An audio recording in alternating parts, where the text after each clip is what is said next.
hamma joy qon bo'sib yotibdi. Hamma joylarni tozalashim kerak. Endi ko'pligi hamma yoq muzdirib yotibdi. Mana endi vashshi. Ya, opam qaydan tushsiz? Opa ham o'lganlar-da tema bo'yicha. Opani ham bir tozalab qo'yaylik. Bo'ldi, tevaga chiqamiz. Qani sekin ko'tarilamizda, nima gap ekan bu yerda? Qani kiraylik uchun? Ya. O'g'ala nima bu? Amerikan archalari ham boshqacha bo'ladi-ey. Dehqonchilik-yu, bag' dehqonchilik. Ustirib o'rishibdi-yu. Voy bu, mana ham bardak yotibdi-da. Bu ham tozalash kerak-da, bitta qo'yma. A few moments later. Mana bu top-toza qildi, endi astalik bilan sekin oyog'imizga tushib olsa bo'ldi-da.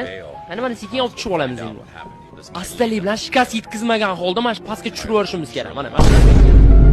Примерно shundoqda. Zo'r tushdilar. Mana top-toza bo'ldi, bu yerda ishimiz ham tugadi. Endi sekin pastga tushsa bo'ladi.